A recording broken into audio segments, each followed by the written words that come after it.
Hi, I'm Pixie. Tonight's story is about a motivated little pumpkin. Once upon a time, there was a little pumpkin growing on a vine in a field. The sun shone on him all day long, and sometimes the rain gently fell on him. The vine sent her roots deep into the ground in search of good food. The little pumpkin eagerly drank from the good sap and grew bigger and bigger, rounder and rounder, and firmer and firmer.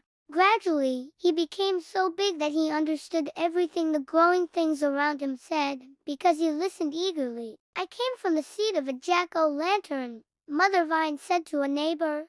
That's why I have to grow jack-o'-lanterns now. Me too, said a neighbor, but no jack-o'-lanterns for me. It's too much work. I'm just going to grow pumpkins. When the little pumpkin heard that he was supposed to be a jack-o'-lantern, he became very worried because he didn't see that he was any different from a regular pumpkin. He thought that Mother Vine really expected him to become a jack-o'-lantern, and he didn't want to disappoint her. Eventually, he became so unhappy that the sun and wind noticed it. What's wrong, little pumpkin? Why are you crying? Why don't you hold your head up and look around like you always did? Because, the little pumpkin answered sadly, I'm supposed to be a jack-o'-lantern, and I don't know how. I only know how to be a little pumpkin. Then the wind and the sun laughed until the vine shook, so all the pumpkins had to hold on tight not to be shaken off. Oh, little pumpkin, they cried, why worry about what you have to do later? Just try with all your might to be a little pumpkin, and believe us, if you do your best, everything will be all right. We know a secret, a beautiful secret, and one day we will tell you. Oh, tell me now, the little pumpkin exclaimed. But the sun and wind chuckled. Oh no, oh no, oh no.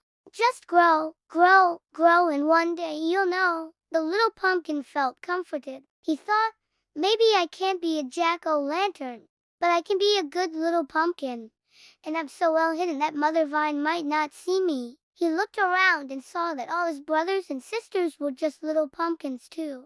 Oh, brothers and sisters, he cried, are we all going to disappoint Mother Vine? Will none of us become a jack-o'-lantern? Then all his little brothers and sisters laughed and said, what do we care about being a jack-o'-lantern? The only thing we care about is good sap and growing and growing. Finally, the cold weather came, and all the little pumpkins were now big and beautiful and golden yellow. The biggest and yellowest of all was the little pumpkin who had tried so hard all summer to grow into a jack-o'-lantern. He couldn't believe that Mother Vine still didn't see him, because he had grown so big that everyone who saw him was amazed. But Mother Vine didn't seem disappointed at all. She just kept feeding her pumpkin children while, finally, on a frosty morning, a crowd of children came to the field. The pumpkins are ready, they cried. The pumpkins are ready, and we were going to find the biggest and yellowest and nicest pumpkin to make a jack-o'-lantern for the feast.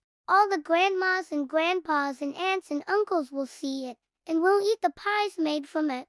They looked around, pushing the plants aside to search better. Suddenly, they saw the little pumpkin. Oh, they exclaimed, what a great jack-o'-lantern, so big and sturdy and round and yellow. This will be the jack-o'-lantern for our feast. It's so big that there's enough pie for everyone. Then they picked the pumpkin and carried it to the barn. Father cut off the top of the pumpkin, lifted it carefully, and scooped out the inside. The children carried the pumpkin to Mother in the kitchen. Then Father made eyes and a nose and a mouth, and placed a big candle inside. Oh, look at what a beautiful jack-o'-lantern, they exclaimed. The little pumpkin was put in the barn. Finally, I'm a jack-o'-lantern, he said. After a while, it became dark, and Father came and carried the pumpkin into the house, lit the candle, and placed it right in the middle of the table. All the grandmothers and grandfathers and aunts and uncles shouted,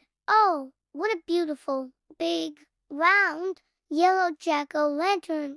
Then the little pumpkin was happy because he knew that Mother Vine would be proud of him, and he shone and shone until the candle burned out completely. And so, dear little ones, the story of the little pumpkin reminds us of something very important. We don't need to worry about what we're supposed to become. If we just do our best, grow strong, kind, and true to ourselves, everything will turn out just right in the end. Every pumpkin and every person has their own time to shine. Now close your eyes, dream of golden fields and smiling pumpkins, and rest well. Tomorrow, we'll have another wonderful story waiting just for you. Good night, sleep tight, and let your dreams glow as bright as the little pumpkin's light.